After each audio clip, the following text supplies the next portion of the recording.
ಓಂ ಶ್ರೀ ಗುರು ಬಸವಲಿಂಗಾಯ ನಮಃ. ಸರ್ವರಿಗೂ ಶರಣು ಶರಣಾರ್ಥಿ. ಇಂದು ಅರಿವಿನ ಮಾರಿತಂದೆಗಳ ಬಗ್ಗೆ ಒಂದಿಷ್ಟು ಪರಿಚಯವನ್ನು ಮಾಡಿಕೊಳ್ಳೋಣ. ಅರಿವಿನ ಮಾರಿತಂದೆಗಳು 12ನೆಯ ಶತಮಾನದಲ್ಲಿ ಇದ್ದಂಥವರು. ಇವರು ಗುರು ಬಸವಣ್ಣನವರ ಸಮಕಾಲೀನರು. ಸದಾಶಿವಮೂರ್ತಿ ಲಿಂಗ ಎನ್ನುವಂತಹ ಅಂಕಿತದಿಂದ ಬರೆದ 309 ವಚನಗಳು ನಮಗೆ ಸಿಕ್ಕಿದೆ. ಆದರೆ ಇವರ ಬದುಕಿನ ಬಗ್ಗೆ ಅಷ್ಟೊಂದು ಮಾಹಿತಿ ಸಿಕ್ಕಿಲ್ಲ. ಇಂತಹ ಅನೇಕ ಶರಣರು ಇದ್ದಾರೆ, ಪರಿಚಯನೇ ಇಲ್ಲೇ ಇರುವಂತಹ ಶರಣರು, ವಚನಕಾರರು ಇದ್ದಾರೆ. ಅವರುಗಳ ಬಗ್ಗೆ ಯಾವುದೇ ಅಧ್ಯಯನದಲ್ಲಿಯೂ ಕೂಡ ಮಾಹಿತಿ ಸಿಕ್ಕಿರೋದಿಲ್ಲ. ಆದರೆ ಇವರಲ್ಲಿ ಅರಿವಿನ ಮಾರಿತಂದೆಗಳು ಕೂಡ ಒಬ್ರು.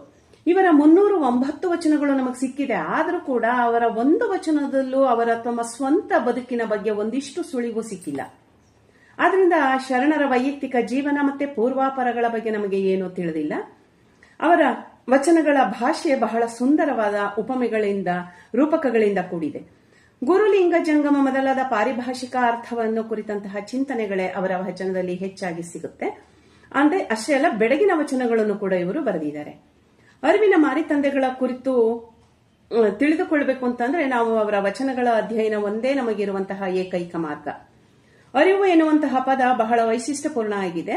ಶರಣರು ಈ ಪದವನ್ನ ಶುದ್ಧಗೊಳಿಸಿದ್ರು. ಅರಿವು ಅಂತಂದ್ರೆ ತನ್ನನ್ನ ತಾನು ತಿಳಿಯೋದು.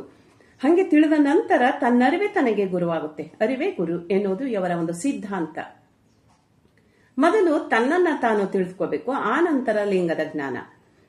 ಸಾಮಾನ್ಯವಾಗಿ ಶರಣರೆಲ್ಲರೂ ಕೂಡ ತಮ್ಮ ಹೆಸರಿನ ಮುಂದೆ ಇಟ್ಟುಕೊಂಡಿರುವಂತಹ ಹೆಸರುಗಳು ಅವರು ಮಾಡುವಂತಹ ಕಾಯಕವನ್ನೋ ಅಥವಾ ಅವರ ಇಷ್ಟ ದೈವವನ್ನು ಸೂಚಿಸುತ್ತೆ. ಆದರೆ ಅರಿವಿನ ಮಾರಿತಂದೆಗಳ ಮುಂದೆ ಇರುವಂತಹ ಅರಿವಿನ ಅನ್ನುವಂತಹ ಪದ ಇದ್ಯಾವುದನ್ನು ಕೂಡ ಸೂಚಿಸಲ್ಲ. ಆದ್ರೆ ಈ ಅರಿವಿನ ಅನ್ನುವಂತಹ ಪದ ನಮಗೇನ್ ಸೂಚಿಸುತ್ತೆ ಅಂದ್ರೆ ಅವರು ಬಹಳ ಜ್ಞಾನಿಯಾಗಿದ್ರು ಅನ್ನುವಂಥದ್ದು ಸೂಚಿಸುತ್ತೆ. ಅದಕ್ಕೆ ಸರಿಯಾಗಿ ಅವರ ಬರೆದಿರುವಂತಹ ಆಧ್ಯಾತ್ಮ ಚಿಂತನೆಯ ವಚನಗಳನ್ನ ನಾವು ನೋಡಬಹುದು. ಅವರು ಹೇಳ್ತಾರೆ, ಅರಿವ ಮರೆದ ಪೂಜೆ ಸ್ಥಾವರ ಲಿಂಗಕ್ಕೆ ಸರಿ, ಅರಿಯದೆ ಮರೆಯದೆ ಕರಿಗೊಂಡ ನೆನಹೋ ಅದು ಪರಿಪೂರ್ಣ ಪ್ರಾಣಲಿಂಗ ಸಂಬಂಧ. ಇಂತಿವರಲ್ಲಿ ಭೇದಂಗಳನ್ನು ಅರಿತು ಪರತತ್ವ ಕೊಡುವ ಪರಮಗುರುವಾಗಬೇಕು, ಸದಾಶಿವಮೂರ್ತಿ ಲಿಂಗವು ತಾನಾಗಬೇಕು. ಈ ವಚನದಲ್ಲಿ ಶರಣರ ಪ್ರಕಾರ ಸ್ಥಾವರ ಲಿಂಗದ ಪೂಜೆಗೆ ಮಹತ್ವವಿಲ್ಲ. ಸ್ಥಾವರ ಲಿಂಗದ ಪೂಜೆ ಮಾಡೋರು ಅರಿವನ್ನು ಮರೆತಂತವರು ಅಂತ ಹೇಳ್ತಾರೆ. ಆದ್ರೆ ಅರಿವಿದ್ದವರು ಪ್ರಾಣಲಿಂಗದ ಪೂಜೆ ಮಾಡ್ತಾರೆ. ಈ ರೀತಿ ಪ್ರಾಣಲಿಂಗದ ಪೂಜೆ ಆಗಬೇಕು ಅಂದ್ರೆ ಮೊದಲು ತಮ್ಮೊಳಗೆ ಜ್ಞಾನದ ಒಂದು ಅರಿವಿನ ದೀಪ್ತಿ ಬೆಳಗಬೇಕು. ಆಗ ಮಾತ್ರ ಅದು ಗಮ್ಯ ಅಂತ ಅನ್ನುವಂಥದ್ದನ್ನ ಹೇಳ್ತಾರೆ. ಅರಿವಿಲ್ಲದೆ ಪೂಜಿಸಿದ್ರೆ ಕಲ್ಲನ್ನ ಪೂಜಿಸಿದಂಗೆ, ಪೂಜೆಯ ಅರ್ಥವಿಲ್ಲದ ಪೂಜೆ ಆಗುತ್ತೆ. ಅರಿವು ಅಂತಂದ್ರೆ ಪರತತ್ವ ಕೊಡುವಂತಹ ಪರಮಗುರು ಅಂದ್ರೆ ಎಲ್ಲದಕ್ಕೂ ಕೂಡ ಅರಿವು ಮುಖ್ಯ ಕಾರಣ. ಭಕ್ತನಿಗೆ ಸನ್ಮಾರ್ಗದಲ್ಲಿ ನಡಿಬೇಕು ಅಂತ ಅಂದ್ರೆ ಗುರುವಿನ ಉಪದೇಶ, ಮಾರ್ಗದರ್ಶನ ಬೇಕೇ ಬೇಕು. ಅದಿಲ್ಲದೆ ಲಿಂಗದ ಮಾರ್ಗವನ್ನ ಅರಿಲಿಕ್ಕೆ ಸಾಧ್ಯ ಆಗೋದಿಲ್ಲ ಅನ್ನುವಂತ ಮಾತನ್ನ ಹೇಳ್ತಾರೆ. ಗುರು ಮಾರ್ಗವನ್ನರಿಯದೆ ಆತ್ಮತೇಜದಿಂದ ಪೀಳಿಗೆ ಶುದ್ಧವೆಂದು ಆಗುಚೇಗೆಯನ್ನರಿಯದೆ ಉಪದೇಶ ಮಾಡೋದ ಕೊಡಲಾದ ಕಂಬಳಕ್ಕೆ ಅಂದ್ರೆ ಆಪೇಯವು ತಿಂಬ ದುರ್ಗುಣ ಕಾಯ ವಿಕಾರಿಗಳನ್ನೊಲ್ಲರೂ ಸದಾಶಿವಮೂರ್ತಿ ಲಿಂಗವನ್ನರಿಯದ ಶರಣರು. ಇಲ್ಲಿ ಡಾಂಬಿಕ ಗುರುಗಳು ಕೇವಲ ವೇಷಧಾರಕ ನಾಮಾಧಾರಿತ ಗುರುಗಳಲ್ಲ ಅನ್ನುವಂಥದ್ದ ಇವರ ಸ್ಪಷ್ಟ ನಿಲುವು. ಲಿಂಗ ಹೊರತೆಯಾಗಿ ವಿಭೂತಿ ರುದ್ರಾಕ್ಷಿ ಕೊಟ್ಟು ಗುರುವಾಗಬಹುದೇ ಅಯ್ಯ, ಬೀಜವಿಲ್ಲದೆ ಅಂಕುರವಾಗಬಲ್ಲದೆ ಗಂಡನಿಲ್ಲದ ಮುಂಡೆಗೆ ಗರ್ಭದಿಂತಡೆ ಅವಳಾರಿಗೆ ಯೋಗ್ಯ, ಉಭಯವೂ ಕೇಡಾಯಿತು ಇದನ್ನರಿತು ಮಾಡಿ ಸದಾಶಿವ ಮೂರ್ತಿ ಲಿಂಗವನ್ನರಿಯುವುದಕ್ಕೆ. ಅಂದ್ರೆ ಲಿಂಗಾಯತ ಧರ್ಮದ ಲಾಂಛನ ಚಿಹ್ನೆ ಇಷ್ಟಲಿಂಗ. ಆ ಇಷ್ಟಲಿಂಗವಿಲ್ಲದೆ ಕೇವಲ ವಿಭೂತಿ ರುದ್ರಾಕ್ಷಿ ಕೊಟ್ರೆ ಅವರು ಗುರುವಾಗ್ತಾರ? ಸಂಸ್ಕಾರದ ಮೂಲಕ ಹಸ್ತಮಸ್ತಕ ಸಂಯೋಗದಿಂದ ಇಷ್ಟಲಿಂಗವನ್ನ ಧಾರಣೆ ಮಾಡಿ ನಂತರ ವಿಭೂತಿ ರುದ್ರಾಕ್ಷಿಯನ್ನ ಕೊಡಬೇಕು ಅನ್ನುವಂಥದ್ದನ್ನ ಇವರು ಹೇಳ್ತಾರೆ. ಬೀಜ ಇಲ್ದಲೇ ಮೊಳಕೆ ಹೊಡೆಯಕ್ಕೆ ಸಾಧ್ಯ ಇಲ್ಲ. ಅದೇ ರೀತಿ ನಿಜ ಗುರು ಆದವನು ಅಂತರಂಗ ಬಹಿರಂಗಕ್ಕೆರಡಕ್ಕೂ ಕೂಡ ಸದ್ಗುರು ಆಗಿರ್ಬೇಕು ಅನ್ನುವಂಥದ್ದು ಇವರ ಸ್ಪಷ್ಟ ನಿಲುವು. ಅಂದ್ರೆ ಗುರುವಾದವನು ಹೆಂಗಿರ್ಬೇಕು ಅನ್ನೋದನ್ನ ಹೇಳ್ತಾರೆ. ನಿಜ ಗುರುವಿನ ಇರವು ಹೇಗಿರಬೇಕು ಅಂದ್ರೆ ನಿರ್ಮಲ ಸುಚಿತ್ತನಾಗಿ ತನ್ನ ಸೋಂಕುವ ಸುಖ ದುಃಖಗಳು ಬಂದಲ್ಲಿ ಆಗುಚೇಗೆಯನ್ನರಿಯದೆ ಫಲವ ಹೊತ್ತ ತರುವಿನಂತೆ ಕೆಚ್ಚಲ ಕ್ಷೀರದಂತೆ ಕಪಿತ್ತದ ಫಲ ಗಟ್ಟಿಗೊಂಡಂತೆ ಹೊರಗಳ ಇರುವು ಒಳಗಣ ನಿಜ ಲೌಕಿಕಕ್ಕೆ ಗುರುವಾಗಿ ಪಾರಮಾರ್ಥಕ್ಕೆ ಸದ್ಗುರುವಾಗಿ ಡುಂಡುಳ ಫಲದಂತೆ ಹೊರಗಳ ಬಿರುಬು ಒಳಗಳ ಮಧುರ ಸಾರದಂತಿರಬೇಕು. ಕರುಣಿ ಕಾರುಣ್ಯಾಂಬುದಿ ಸದ್ಗುರುವಿನ ಇರವು ಸದಾಶಿವಮೂರ್ತಿ ಲಿಂಗವು ತಾನೆ. ಅಂದ್ರೆ ನಿಜವಾದ ಗುರುವಿಗೆ ಅವರ ವೈಯಕ್ತಿಕ ದೇಹಕ್ಕೆ ಬರುವಂತಹ ಸುಖ ದುಃಖಗಳು ಮುಖ್ಯವೇ ಅಲ್ಲ ಅನ್ನುವಂತೆ ಇರಬೇಕು. ಅವರು ಹೇಗಿರ್ಬೇಕು ಅಂತಂದ್ರೆ ಒಳ್ಳೊಳ್ಳೆ ಉಪಮೆಗಳನ್ನ ಕೊಟ್ಟು ನಮಗೆ ಅರ್ಥ ಮಾಡಿಸ್ತಾರೆ ಅರಿವಿನ ಮಾರಿ ತಂದೆಗಳು.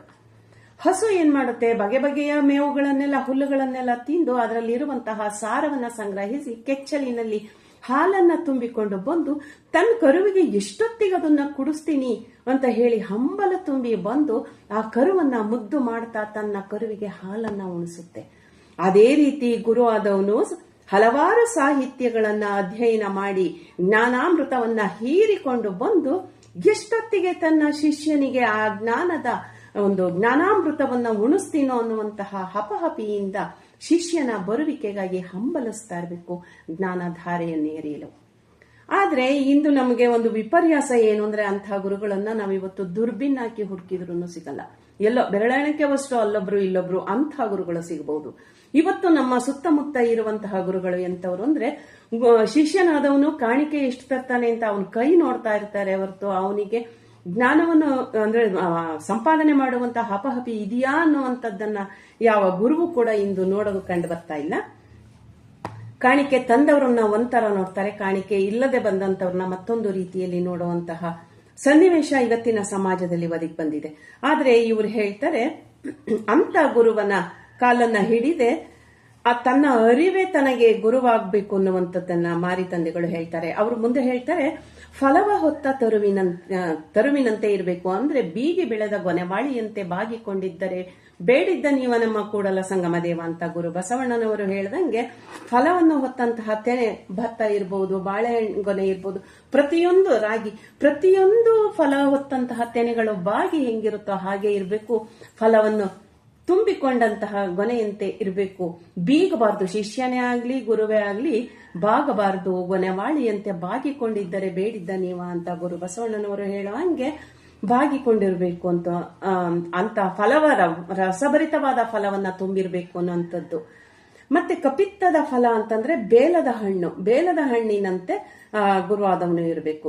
ಡುಂಡುಳ ಫಲ ಅಂತಂದ್ರೆ ಅದೊಂದು ಜಾತಿಯ ಹಣ್ಣು, ಅದು ಹೊರಗೆ ಬಿರುಸಾಗಿರುತ್ತೆ, ಒಳಗೆ ಸಾರವತ್ತಾದ ಅಂಶವನ್ನ ಹೊಂದಿರುತ್ತೆ. ಆ ಹಣ್ಣಿನಂತೆ ಆ ಗುರುವು ಇರಬೇಕು ಅನ್ನೋದು. ಗುರು ಬಸವಣ್ಣನವರಂತೆ ಗುರುತಾಯಿ ಅಂದ್ರೆ ಮಾತೃ ಹೃದಯವನ್ನ ಹೊಂದಿರಬೇಕು ಗುರುವಾದವನು. ಅದಕ್ಕೆ ಮೈಲಾರ ಬಸವಲಿಂಗ ಶರಣರು ಒಂದು ಕಡೆ ಹೇಳ್ತಾರೆ, ಮಾಯಾಪಾಶವ ಹರಿದು ಕಾಯೋ ನೀನೆನ್ನವನು ತಾಯಿ ಜನ್ಮದೊಳು ಬೇಡಿದುದ ನೇವ ಗುರು ತಾಯಿ ನೀನೆನಗೆ ಕೃಪೆಯಾಗು. ತಾಯಿ ಏನು ಹೆಂಗೆ ಯಾವಾಗ್ಲೇ ಬಂದು ಬೇಡಿದ್ರು ತಾಯಿ ಹೆಂಗೆ ತನ್ನ ಮಗುವನ್ನ ಸಂತೈಸ್ತಾಳೆ, ಹಾಗೆ ಗುರುವು ಕೂಡ ಮಾತೃ ಹೃದಯಿಯಾಗಿರ್ಬೇಕು ಅನ್ನುವಂತಹ ಒಂದು ನಿಲುವನ್ನ ಅರಿವಿನ ಮಾರಿ ತಂದೆಗಳು ಸ್ಪಷ್ಟಪಡಿಸ್ತಾರೆ. ಯಾವಾಗ್ಲೂ ಕೂಡ ತಮ್ಮ ಶಿಷ್ಯರಿಗೆ ಒಳ್ಳೆಯದನ್ನೇ ಮಾಡುವಂತಹ ಗುಣ ಗುರುವಿಗಿರ್ಬೇಕು. ಲೌಕಿಕ ಪಾರಮಾರ್ಥಿಕ ಬದುಕಿಗೆ ಮಾರ್ಗದರ್ಶನವನ್ನು ಕೂಡ ನೀಡಬೇಕು.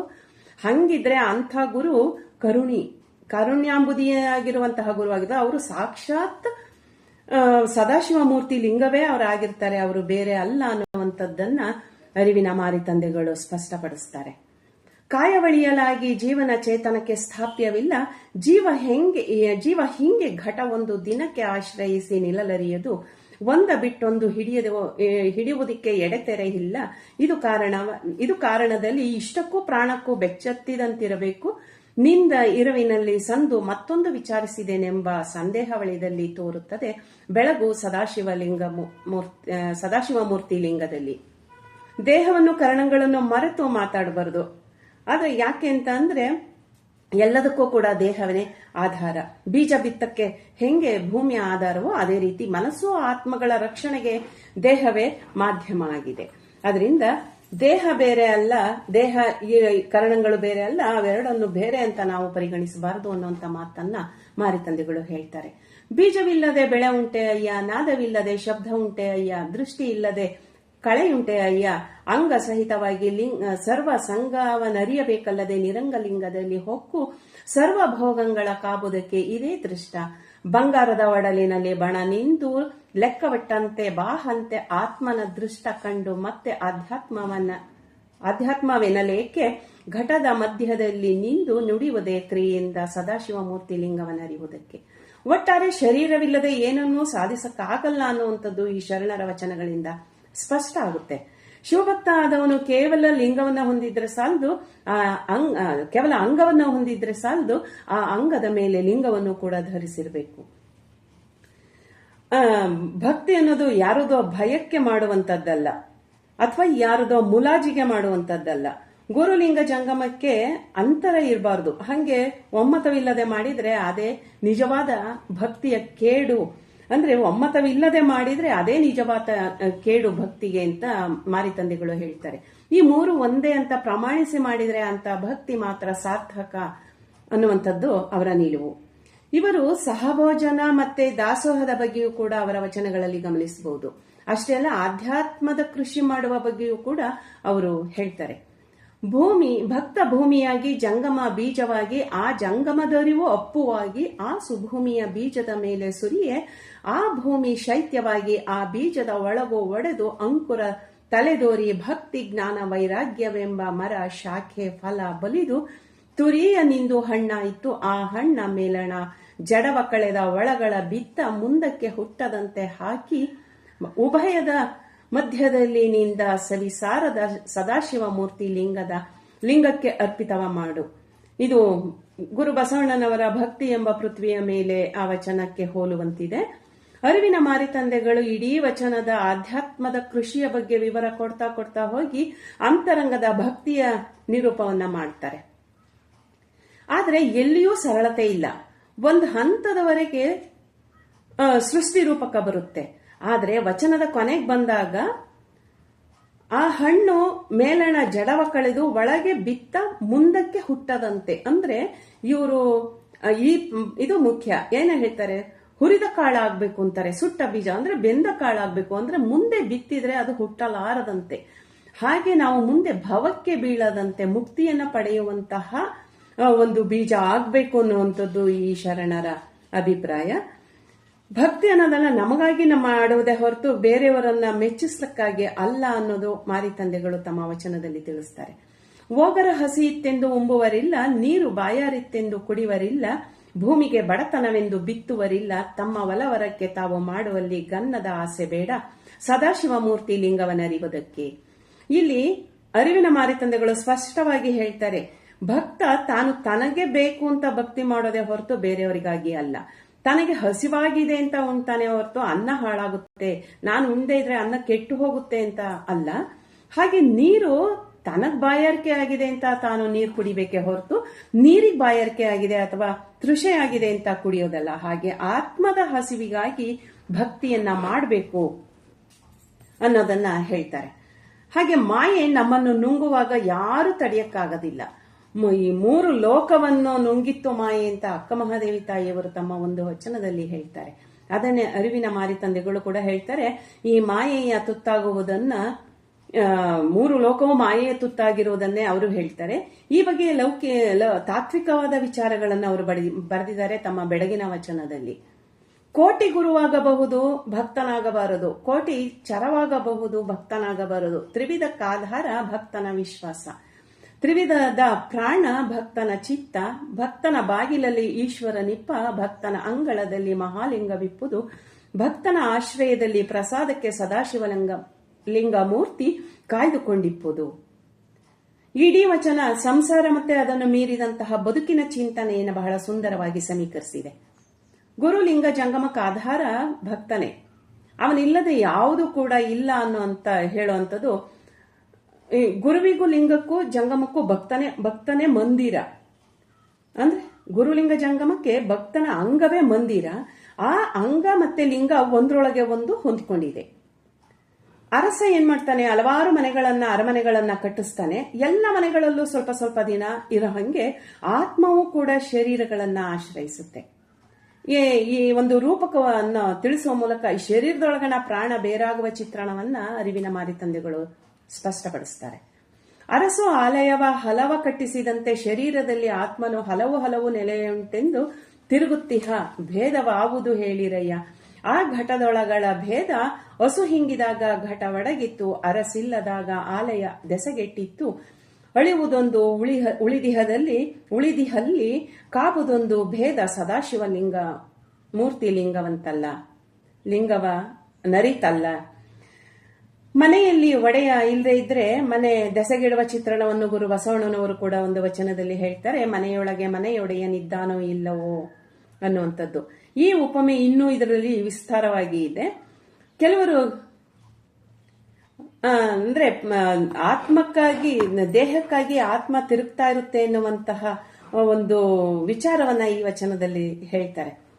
ಇನ್ನೊಂದು ವಚನದಲ್ಲಿ ಹೇಳ್ತಾರೆ, ಕೆಲವರು ಜಾತಿಯನ್ನ ಜ್ಞಾನವನ್ನ ಗುತ್ತಿಗೆ ಪಡೆದುಕೊಂಡವರಂತೆ ಜಾತಿ ಡಂಬಕರನ್ನ ತಮ್ಮ ಒಂದು ವಚನದಲ್ಲಿ ತಿರಸ್ಕರಿಸ್ತಾರೆ. ಕೇವಲ ಉತ್ತಮ ಜಾತಿಯವರನ್ನ ಗುರುತಿಸಿ ಅವರಿಗೆ ಮಾತ್ರ ಜ್ಞಾನ ಹಂಚುವ ಪ್ರವೃತ್ತಿಯನ್ನ ಖಂಡಿಸಿ ಇಡುವಂತಹ ಒಂದು ವಚನ, ವೇದವ ನುಡಿವಲ್ಲಿ ವಿಪ್ರರು ಮತ್ತಾರು ಶೂದ್ರ ಜಾತಿ ಕೇಳದಂತೆ ನುಡಿವರ ದೈತ್ಯಕ್ಕೆ ಅದು ಈಚೆಯ ಮಾತು, ಕಂಡವರೊಡನೆ ಹೇಳಿಕೊಂಡಾಡುತ್ತಿಪ್ಪ ದಿವ್ಯ ಜ್ಞಾನ ಪರಮ ಪ್ರಕಾಶವ ಭಂಡರಿಗೇಕೆ ಸದಾಶಿವ ಮೂರ್ತಿ ಲಿಂಗದರಿವು. ಈ ವಚನದಲ್ಲಿ ಡಂಬಕರನ್ನ ವಿಳಂಬಿಸ್ತಾರೆ. ಜ್ಞಾನಿ ಎಲ್ಲರಿಗೂ ಮುಕ್ತವಾಗಿ ಜ್ಞಾನವನ್ನ ಹಂಚಬೇಕು, ಜ್ಞಾನವನ್ನ ನೀಡಬೇಕು. ಇಲ್ಲಿ ಸ್ಪಷ್ಟವಾಗಿ ಕೆಳವರ್ಗದವರನ್ನು ಶೋಷಿಸುವಂತಹ ಮೇಲುಜಾತಿಯ ವಿಡಂಬನೆಯನ್ನ ನಾವು ಇಲ್ಲಿ ಕಾಣಬಹುದು. ಜ್ಞಾನವನ್ನು ಮುಚ್ಚಿಡುವಂತಹ ಇಂಥ ದುರುಳರ ವಿರುದ್ಧ ಇಲ್ಲಿ ಪ್ರತಿಭಟನೆ ಎದ್ದು ಕಾಣುತ್ತೆ. ಒಟ್ಟಾರೆ ಭಕ್ತಿಯೇ ಮುಖ್ಯ ಅನ್ನೋದು ಅರಿವಿನ ಮಾರಿ ತಂದೆಗಳ ವಚನಗಳು ಅನುಭವ ಸಂಪನ್ನತೆಯಿಂದ ಕೂಡಿದಂತಹ ವಚನಗಳಲ್ಲಿ ಸ್ಪಷ್ಟವಾಗುತ್ತೆ. ಅದಕ್ಕಾಗಿ ಲಿಂಗಾಯತ ಧರ್ಮದ ತತ್ವಗಳನ್ನು ಚರ್ಚಿಸುತ್ತಾ ಬೆಳಗಿನ ಪರಿಭಾಷೆಯ ಇವರ ವಚನಗಳಲ್ಲಿ ಹೆಚ್ಚಾಗಿ ಕಂಡುಬರುತ್ತೆ. ಇವರ ವಚನಗಳಲ್ಲಿ ಈಗಾಗಲೇ ನೋಡ್ದಂಗೆ ಹಸು, ಹಾಲು, ಕರು ಈ ಒಂದು ಉಪಮೆಗಳನ್ನ ಕೊಡ್ತಾ ಕ್ರಮವಾಗಿ ಕ್ರಿಯೆ, ಅರಿವು, ಬಯಕೆಗಳಿಗೆ ಉಪಮೆಗಳನ್ನ ಬಳಸಿದ್ದಾರೆ. ಶರಣು ಶರಣಾರ್ಥಿ.